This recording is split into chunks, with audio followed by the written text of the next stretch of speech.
The daguerreotype is the world's first practical form of photography. It was announced to the world in 1839. It was invented by a man named Louis-Jacques Monde Daguerre. And the process is basically a unique, one-of-a-kind photographic image on a silver plate. The daguerreotype literally gives back the light it gets, it seems. You know, when you photograph glass and metal objects, they look holographic. They look like the thing itself.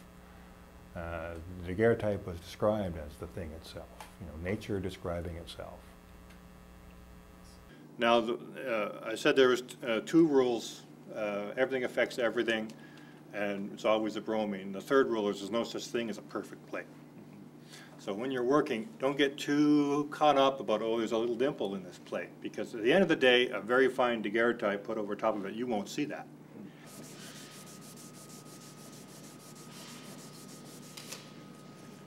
Remember, the polish affects the blacks, speed, and contrast. The nuances of sensitizing, exposure, and development affects the color and white highlights of the plate.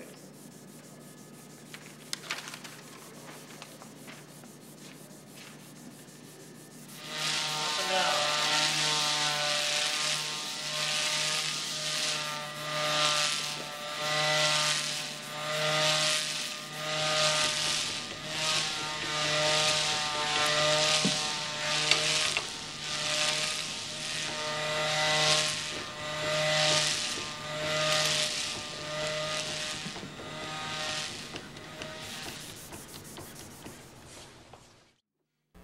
Once it's polished, it's then exposed to iodine vapor, which forms on the surface silver iodide, which is light sensitive. See that? Are you looking on the reflection? Yeah, and I'm holding the plate in a very oblique angle. Mm-hmm. And you're looking on the board? I'm looking at the board reflected in the plate. Mm-hmm. Okay, so you're looking on the plate. Okay. See the light yellow? Okay. Right. It's colder in here.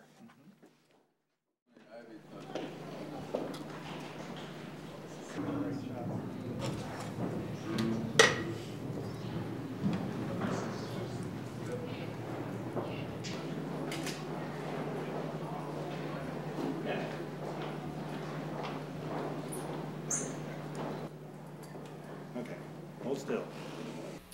Once exposure happens, it's then put over warm mercury vapor, which develops the image. Everyone goes, oh my gosh, you're using mercury. Oh my gosh, you're using nasty chemicals. The chemicals absolutely are dangerous. The mercury is, you know, is a dangerous neurotoxin.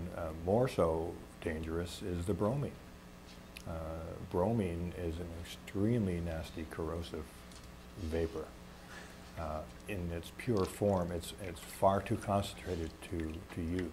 We're used to very uniform results with contemporary photographic materials. When you press the button, you expect a certain thing to happen. With the daguerreotype, it's a lot more mysterious. You have to have the precise balance of the chemicals on the plate.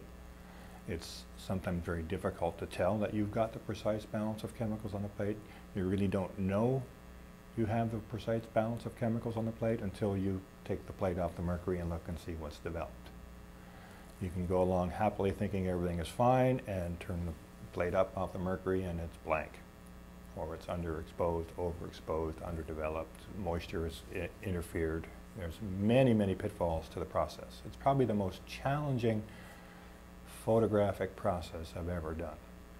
History photography is based on easier, cheaper, and faster.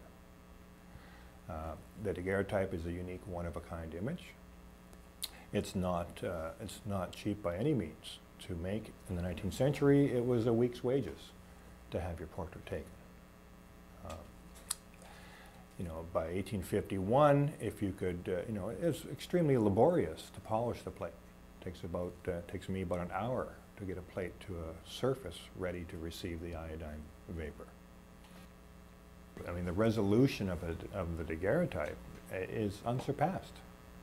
You know, the very first form of photography was as sharp as it ever got. They looked at, they marveled at daguerreotypes in the 40s that they could count bricks on a building a mile away in an image, you know. And you know, I've done a daguerreotype of Pittsburgh, and 3 miles away I can see 3 men standing on a street corner, you know, with them under a microscope. It's very, very highly resolved. I don't think there's any medium since the daguerreotype that can match it. As we evolve with photographic technologies, we lose some of the finer qualities of the medium in sake of convenience. The daguerreotype image is created on an atomic level. You know, vapors of iodine and silver metal, atomic elements. There's no secondary support, there's no printing, there's no loss through reproduction. If you're looking at a daguerreotype of your great-grandfather, you know he held it in his hand. You know, his visage went through the lens, struck that plate chemically, and it was brought out. So, you know, his essence it's a direct connection to his essence on the plate. Now for you to hold in the hand and, you know, be reflected back to you. It's a very direct connection to the past. You know, for the last 10 years, analog photography has become less and less a force. Kodak has stopped making photographic paper. They're pretty soon to be stopped making photographic films. People that have worked in the darkroom with their hands, physically making their photographs, all that is taken away from you with digital. You know, you're sitting now in front of a computer and you're using a mouse to work. I mean, yes, you're still making a finely crafted photograph, but the tangibility is gone. And so a lot of artists are returning to, how can I make my own photographs? And when the 20th century materials evaporate, you return to pre-Kodak days. So we have a huge groundswell of interest in reinvestigating all of the handmade photographic processes, whether it be a simple cyanotype or a salted paper print, or a gum bichromate print, or if you're doing camera work, whether it's a wet collodion negative, or a calotype paper negative, or even the daguerreotype. These are all processes that, you know, when Kodak ceases to produce the photosensitive materials, when Ilford ceases to produce the photosensitive materials, when all you can buy are digital-based materials, you can still make photographs by hand with a, you know, simple piece of paper, some salt water, some silver nitrate, and some time.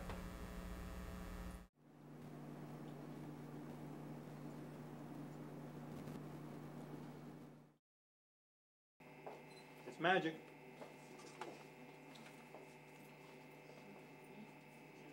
Okay, I guess lunch break. Cool.